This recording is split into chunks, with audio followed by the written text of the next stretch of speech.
Hi everyone, my name is Katie. Welcome to my channel. Isn't it great that we can still hear new music never before released from amazing jazz artists that are long gone? I'm talking about Jaco Pastorius. And one of the reasons we can is because of incredible artists like Joni Mitchell, who are right in the middle of doing their archive series. They're looking back on their career and slowly working through and releasing all this unreleased amazing material, as well as re-releasing newly mastered versions of all their work. I'm talking like Neil Young. So the Joni Mitchell Archive series latest endeavour has just been released, and I want to talk about it, and I particularly want to talk about Jaco's contributions to this particular release. Before I do, if you like this video, can you please subscribe? It'll really help me. I'm trying to build the channel, and if you like it, please give me a thumbs up. So this album box set that's just been released is the number 4 highlights in the Joni Mitchell Archive series. So far she's done around about 14 JMA, Joni Mitchell Archive, releases on vinyl. She also releases everything on CD with a few extra tracks. So if you're into CDs, they're worth getting because they do have extra bonus material. I'm into vinyl, so I've invested in every single one of these. So before I talk about this particular newly released box set, I want to give you some context of the order she's doing everything in. So what she's doing is re-releasing in box sets of label associated albums. So to date she's done 3 sets, and the one that's associated with this was the recently released Joni Mitchell Asylum albums, 1976 to 1980, and prior to this she'd done 1970 to 1975 with Clouds, Ladies of the Canyon, Court and Spark, etc. So this one is the jazz era. So this particular box set is purely just a re-release, remastered version of all the albums. So you have Hygera, Don Juan's Reckless Daughter, and Mingus, and you can see here, and the famous really amazing live album Shadows and Light. So what she's doing is she's re-releasing the albums first, and then a little while later she releases the same era but outtakes and live demos, unreleased concert recordings that are beautifully recorded. And so this is the aligned, associated outtakes box set to the one I just showed you. So this particular one, Joni Mitchell Archives Volume 4, highlights the Asylum Years 1976 to 1980, is 4 albums, and I'm going to go through them one by one and just give you a little taste of the types of music that's on them. And I'll tell you why the Jaco recordings are so important, at least to me, and I hope to you as well. From a kind of a jazz historical archive perspective, this is really important, and Herbie Hancock features heavily in this as well. So let's start with the albums, and at first let's start with the booklet. So with the album set, the box set, they just had a little essay by Meryl Streep, the actress. With this one, they have a full in-conversation interview with Cameron Crowe, the amazing music journalist, so who's a very dear friend of Joni Mitchell's. And it's really important to read this. These are listening notes to go with the set, because she drops some really significant nuggets around about how a lot of these songs came to be, how the recording came to be, how she came to be on sort of Bob Dylan's review. I'll talk about that in a minute. That tour. So it's a fantastic interview. Really highly recommend reading it. And one little nugget I will share is towards the end of the interview, she talks about Joni's Jazz, which is the next collection that she says is coming up, or upcoming. I don't know if it's the next one, but it's an upcoming collection. So I assume it's going to be one of the next Joni Mitchell Archive, the Joni Mitchell Archive sets. And she says here, I'll just read a little bit. The one with Jerry Mulligan, she's talking about one of the Sweet Tucker, a Ducker Sucker Dance from the Mingus album. The one with Jerry Mulligan playing the baritone sax, that's better than the one I put on the record. Yeah, I'm going to put that on my upcoming collection, Joni's Jazz. I'll feature everything Wayne Shorter played with me, the spectacular contributions to every song he played on. I mean, just beautiful. People ask me my favourite of my albums. It's going to be Joni's Jazz. So that's something to really look forward to if you like the Joni Jazz era. So that's the booklet, and it's got lots and lots of photos in there. And then finally the album, the actual box set. So like all her, this matches the style of all her other archive series. So this is the cover. All photos were taken by Joel Bernstein, the fantastic, now Hall of Fame rock photographer. He's also a producer, and I'm not quite sure what the association is, but he's taken the cover photos of every photo in this particular box set on the album sleeves, but many of the tracks he recorded off the mixing desk, so he must have been on tour with them. So it follows the same aesthetic as the other ones. That's the famous Hajira cover by Norman Seeff. Here's volume 3, just to give you an example. Same style, down to the beautiful kind of just a hint of the photo on the back. And all the album actual labels, all the album sleeves are also, they have a certain colour coding. So this is volume 3. You can see the colour coding being pink and gold. Well, on volume 4, the colour coding is a green and silver. Right, so let's go through album by album. The first photo by Joel Bernstein. Look at that gorgeous photo. These are all unreleased photos, never before seen. So it goes through that period of Joni Mitchell coming into jazz and really hitting that hard. So the albums featured, as I said, are Hajira, Don Juan's Reckless Daughter, and Mingus. But a lot of these recordings and these outtakes are from concerts. So she harks back to some of her earlier work and will, pull out, some big yellow taxis, but with jazz musicians, which I'll talk about.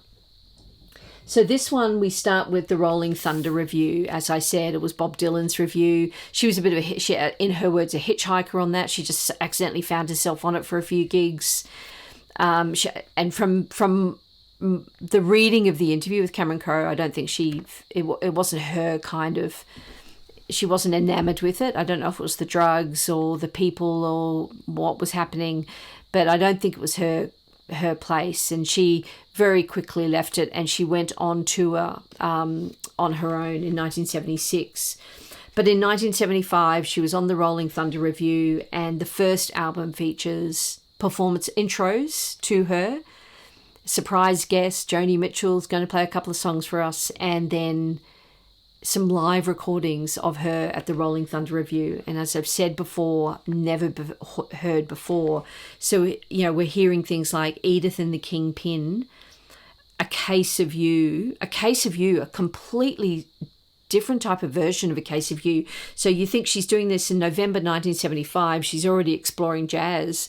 And so it's not the A Case of You of old from Blue, it's swing. It's got swing to it and very jazzy elements. It's quite beautiful. And that was live in Bangor.